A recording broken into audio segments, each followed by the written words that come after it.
హే hi మామ, welcome to day one of చెక్లో మనకి ఇప్పుడు చాలా అకౌంట్స్ అయితే పోతున్నాయి. Electrical, statistics, advanced math, physics, chemical అన్నీ పోతున్నాయి మ్యాక్సిమం. అకౌంట్లు క్రియేట్ చేసుకోవడానికి మ్యాక్సిమం అందరు ట్రై చేయండి. మళ్ళీ వేకెన్సీస్ క్లోజ్ అయితే కష్టం కదా. నెక్స్ట్ ఏంటంటే ఈ వీడియోలో మనం క్వశ్చన్ ఎలా సాల్వ్ చేయాలో చూద్దాం. ఏ టైప్ ఆఫ్ క్వశ్చన్ ఎలా సాల్వ్ చేయాలో చూద్దాం. ఓకే, నేనైతే నా ల్యాప్టాప్ ఓపెన్ చేశాను. ఇప్పుడు ఓపెన్ చేసిన తర్వాత నా అకౌంట్ లాగిన్ అయ్యి అక్కడ ఉంది కదా, వన్ క్లిక్ మీద చేస్తున్నాను. ఆ వన్ క్లిక్ యూజ్ ఏంటంటే, మీరు స్కిప్ చేసేటప్పుడు అక్కడ లెఫ్ట్ సైడ్ ఉంది కదా, లెఫ్ట్ సైడ్లో స్కిప్ క్వశ్చన్ అని, అక్కడ స్కిప్ క్వశ్చన్ అని కొడితే మీకు చాలా ఆప్షన్స్ వస్తాయి. ఆ ఆప్షన్స్ చేయాలన్నీ కష్టం కదా, అందుకనేసి నేను ఇక్కడ వన్ క్లిక్ ఆప్షన్ పెట్టుకున్నాను. ఇదేంటంటే దానికి ఎక్స్టెన్షన్ అనమాట. కూడా ఎక్స్టెన్షన్ కావాలంటే మెసేజ్ చేయండి ఒకసారి నాకు కింద. ఇంకొకటి ఏంటంటే మనకి టెలిగ్రామ్ ఛానల్ కూడా ఉందన్నమాట. దాని లింక్ వచ్చేసి మీకు ఇక్కడ కింద మెసేజ్లో ఇస్తాను, జాయిన్ అవ్వండి అందరూ. ఓకే, మనం ఇప్పుడైతే క్వశ్చన్స్ స్కిప్ చేస్తున్నాం. ఈ అకౌంట్ ఏంటంటే మనకి సెకండ్ అటెంప్ట్ వచ్చిందనమాట, ప్రాక్టీస్ టెస్ట్. అదైతే రాస్తున్నాను ఇప్పుడు. స్టాటిస్టిక్స్ మ్యాక్సిమం ప్రాక్టీస్ టెస్ట్లు రాసేటప్పుడు అందరూ థియరీ క్వశ్చన్లే ప్రిఫర్ చేసుకోండి ఎక్కువ. థియరీ క్వశ్చన్లు ఏంటంటే మ్యాక్సిమం అందరూ రేటింగ్స్ ఇచ్చేవాళ్ళు 5 స్టార్ ఇచ్చేస్తారు మనకి. మీరు క్వశ్చన్స్ సాల్వ్ చేసేటప్పుడు ఫస్ట్ క్వశ్చన్ని చూస్ చేసుకోవాలి కదా. చూస్ చేసుకునే ముందు మీకు ఆ క్వశ్చన్ ఎలాంటిదై ఉండాలో, మంచిదా కాదా అని తెలుసుకోవడానికి మీరు లాస్ట్ ఒక వీడియో పెట్టాను, ఆ వీడియో చూడండి కావాలంటే. ఏ క్వశ్చన్ని చూస్ చేసుకోవాలి, ఏ క్వశ్చన్ని స్కిప్ చేయాలనేసి ఆ వీడియో చూస్తే మీరు క్వశ్చన్ని చూసిన వెంటనే సాల్వ్ చేయాలా వద్దా అని వెంటనే చెప్పగలరు. ప్రాక్టీస్ టెస్ట్లో మాత్రం ఎన్ని క్వశ్చన్లు అయినా స్కిప్ చేసుకోవచ్చు మీరు, ఎందుకంటే మన ఇష్టం వచ్చిన క్వశ్చన్ రాసుకోవచ్చు దీంట్లో. ప్రాక్టీస్ టెస్ట్ రాసేటప్పుడు చాలా జాగ్రత్తగా రాయాలి, ఎందుకంటే ఇంతకుముందు ఏంటంటే 10.5 వస్తే రేటింగ్ పాస్ అయిపోయేది. ఇప్పుడు ఏంటంటే 13.5 రావాలి. యావరేజ్న ఒక్క క్వశ్చన్కి 4.5 రావాలి. ఇంకొకటి ఏంటంటే స్టార్టింగ్ స్టేజ్లో ఉన్న వాళ్ళు టేబుల్స్, గ్రాఫ్లు, నెక్స్ట్ వచ్చేసి సర్క్యూట్స్, ఎలక్ట్రికల్ సబ్జెక్ట్ ఉంటుంది కదా, దాంట్లో అయితే సర్క్యూట్లు వస్తాయి. అలాంటి క్వశ్చన్లో మ్యాక్సిమం స్కిప్ చేయడానికే ట్రై చేయండి అందరూ. ఇప్పుడు ఏంటంటే మనకి థియరీ క్వశ్చన్ వచ్చింది, ఇది సాల్వ్ చేయడానికి చూద్దాం మనం.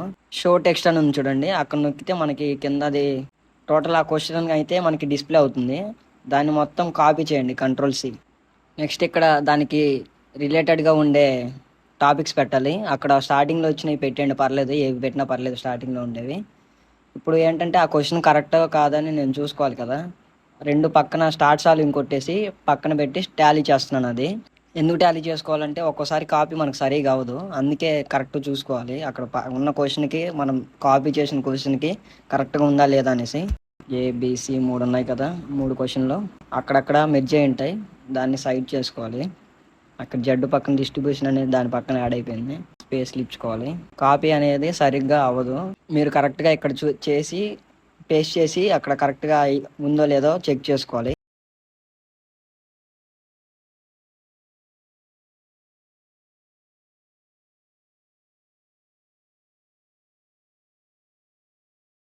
ఓకే, అది మొత్తం సెలెక్ట్ చేసిన తర్వాత కాపీ చేశారు కదా, కాపీ చేసిన తర్వాత ఉన్నాయి కదా మనకి ఏఐలు, ChatGPT, బార్డ్, IASKI. నెక్స్ట్ ఇంకా కావాలంటే మెసేజ్ చేయండి ఏఐలు ఏమేమి కావాలో మీకు, అవి నేను మీకు లింకులు సెండ్ చేస్తాను. ఇప్పుడు తీసుకొచ్చి ఇది అదే ChatGPTలో కాపీ పేస్ట్ చేశాను. ఇక్కడ మనకి ChatGPT అయితే B ఆన్సర్ ఇచ్చింది. నెక్స్ట్ ఇంకొక ఏఐలో చూద్దాం ఏమొచ్చిందో. నెక్స్ట్ ఇంకోటి ఏంటంటే ఇది బార్డ్ అనమాట. అంటే ఇంతకుముందు దీని పేరు బార్డ్ అని ఉండేది, జెమినీగా మార్చారు. జెమినీలో చూద్దాం ఇప్పుడు. దీంట్లో కూడా BA ఆన్సర్ వచ్చింది, దాంట్లో కూడా BA ఆన్సర్ వచ్చింది. సో ఇంకొక దాంట్లో చూద్దాం, POE అనేది ఉంది ఒకటి, ఇది ఒకటి ఉంది. ఇది మనం కొత్తగా ల్యాప్టాప్ కొన్నాం కాబట్టి మనకి ఇది అడుగుతుంది లాగిన్ అవ్వమనేసి. ఓకే, లాగిన్ అవుదాం. అయిన తర్వాత మన ఫోన్కి ఒక కోడ్ వచ్చింది, కోడ్ కొట్టాలి. ఓకే, కొడుతున్నాను, ఒక నిమిషం. ఓకే, ఇప్పుడు కంటిన్యూ కొడదాం. ఓకే, మనకి POE అయితే వచ్చింది, ఇక్కడ పేస్ట్ చేద్దాం ఆ క్వశ్చన్. ఓకే, ఇక్కడ కూడా మనకి BA ఆన్సర్ వచ్చింది. ఓకే, నెక్స్ట్ IASKI అని ఉంటుంది, దాంట్లో IAలో కూడా చూద్దాం ఇప్పుడు. ఓకే, ఫస్ట్ సైడ్ దాంట్లోకి వెళ్ళేసిన తర్వాత ఇక్కడ పేస్ట్ చేయండి ఆ క్వశ్చన్.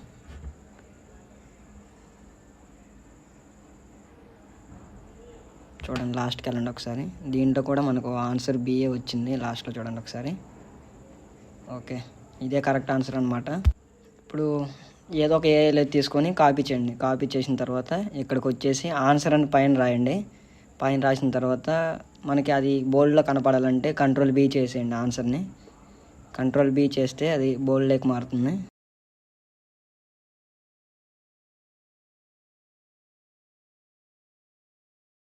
నెక్స్ట్ అక్కడ పైన కొన్ని చూడండి టూల్స్ ఉన్నాయి. చెగ్గు మనకు ఆల్రెడీ కొన్ని ప్రొవైడ్ చేశాడు ఆ టూల్స్.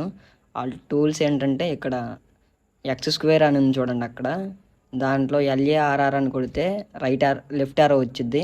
RARR అని కొడితే రైట్ ఆరో వచ్చిద్ది. ఏ మాత్రం క్యాపిటల్లో ఉండాలి, అప్పుడే మనకు కరెక్ట్ ఆరో వచ్చిద్ది. స్మాల్ ఏ ఉంటే సింగిల్ లైన్ ఆరో వచ్చిద్ది. క్యాపిటల్ ఏ ఉంటే WARO వచ్చిద్ది. ఇప్పుడు అది తీసుకొచ్చి ఇక్కడ పేస్ట్ చేశాను. పేస్ట్ చేసిన తర్వాత నువ్వు ఫస్ట్ స్టెప్ రాస్తున్నావు కదా, అది రాసేటప్పుడు ఆ స్టెప్పులో లాస్ట్లో వచ్చేసి నువ్వు ఆ క్వశ్చన్ దేని గురించి రాస్తున్నావో ఎక్స్ప్లెనేషన్ ఇవ్వాలి. ఇక్కడ చూడండి పైన యాడ్ ఎక్స్ప్లెనేషన్ అని ఉంది.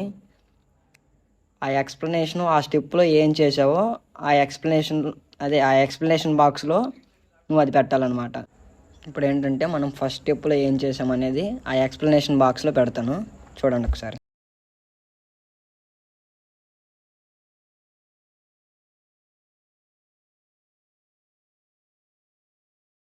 ఫస్ట్ స్టెప్ ఎక్స్ప్లెనేషన్ కూడా పెట్టేశాను. ఇప్పుడు ఏంటంటే ఇది థియరీ క్వశ్చన్ కాబట్టి మనము మిగతా ఆన్సర్లు ఎందుకు రాంగో కూడా అది చెప్పాలి. రాంగో చెప్పాలంటే అక్కడ యాడ్ అనదర్ స్టెప్ ఉంది కదా, యాడ్ అనదర్ స్టెప్ కొట్టాను.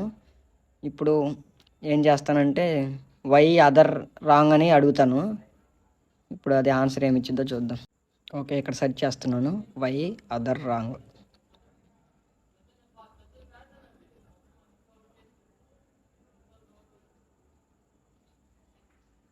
ఇచ్చింది, సమ్ ఆన్సర్ ఇచ్చింది. ఇచ్చిందాన్ని ఇక్కడ కింద చూడండి అక్కడ కాపీ చేసేయండి. కాపీ చేసిన తర్వాత చెక్కి వెళ్ళండి. సెకండ్ స్టెప్లో ఇది పేస్ట్ చేయండి. Okay, paste. Control V paste అంటే, కంట్రోల్ C కాపీ అంటే. గ్యాప్లు ఇంపార్టెంట్, మనకి ఎక్కువ గ్యాప్లు కూడా ఇవ్వకూడదు ఇచ్చేటప్పుడు, చూసుకోండి. మనం ఇంకోటి ఏంటంటే యాష్లు స్టార్లు ఇచ్చిద్ది ఒక్కోసారి, ఆ స్టార్లు అవన్నీ తీసేయాలి. క్వశ్చన్ మనము సాల్వ్ చేసేటప్పుడు ఆన్సర్ కొంచెం ప్రెజెంటేషన్ నీట్గా ఉండేలాగా చూడండి. మ్యాక్సిమం అందరూ స్టెప్ బై స్టెప్ రాసేలాగా చూడండి ఆన్సర్. ఈ అదర్ ఆప్షన్స్ ఎందుకో రాంగ్ కూడా అని చెప్పాము. ఇప్పుడు దీనికి ఎక్స్ప్లెనేషన్ ఇవ్వాలి సెకండ్ స్టెప్లో ఏం చేసాము మనం, ఇవి ఎందుకు రాంగో చెప్పాము, ఇన్కరెక్టో చెప్పాం కదా. ఇప్పుడు ఎక్స్ప్లెనేషన్ కూడా అదే ఇద్దామా, ఏం లేదు. అది వైది అదర్ ఆప్షన్స్ ఆర్ ఇన్కరెక్ట్ ఉంది కదా, అది కాపీ చేసేసి ఎక్స్ప్లెనేషన్ బ్లాక్ ఉంది కదా అది యాడ్ చేసేసి అది అక్కడ పేస్ట్ చేయండి, కంట్రోల్ V. ఇంకేంటి, అయిపోయింది. ఎందుకు రాంగో చెప్పాము, ఎందుకు కరెక్టో చెప్పాము. ఇదేంటి థియరీ క్వశ్చన్. ఇప్పుడు ఫైనల్ ఆన్సర్లో ఏం రాయాలంటే మనం కరెక్ట్ ఆన్సర్ ఏది ఉంది కదా అది రాయాలి.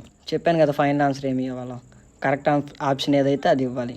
ఇప్పుడు పైన ఓపెన్ ఆల్ అని ఉంది కదా, అది క్లిక్ చేస్తే మనకు స్టెప్ 1 ఏం చేసాము అది వచ్చింది. అది అక్కడ కాపీ చేయండి, కంట్రోల్ C. నెక్స్ట్ కొడితే మనకు ఫైనల్ ఆన్సర్కి వెళ్ళిద్ది. కంట్రోల్ V కొడితే ఫైనల్ ఆన్సర్కి వచ్చింది. ఇప్పుడు ఏం లేదు, ఇంకా సబ్మిట్ చేసేయండి మీ క్వశ్చన్. ఓకే, సబ్మిట్ చేసే ముందు నువ్వు ఒకసారి నువ్వేమేం చేసావు అనేది ఇక్కడ ప్రివ్యూ ఓర్ సొల్యూషన్ ఉంది కదా, అక్కడ చూస్తే ఎక్కడ ఏం మిస్టేక్స్ ఉన్నాయనేది ఇక్కడ మొత్తం చూసుకోవచ్చు. అంటే గ్యాప్లు కరెక్ట్గా ఉన్నాయా లేదా. థియరీ క్వశ్చన్లు వచ్చేసి మెయిన్ నీ ప్రెజెంటేషన్ చూస్తాడు మామ, అక్కడ గ్యాపులు నెక్స్ట్ స్టెప్ బై స్టెప్ చేసావా లేదా అనేసి. ఇంకేం లేదు, మొత్తం అయిపోయింది కదా, సబ్మిట్ చేసేద్దాం క్వశ్చన్.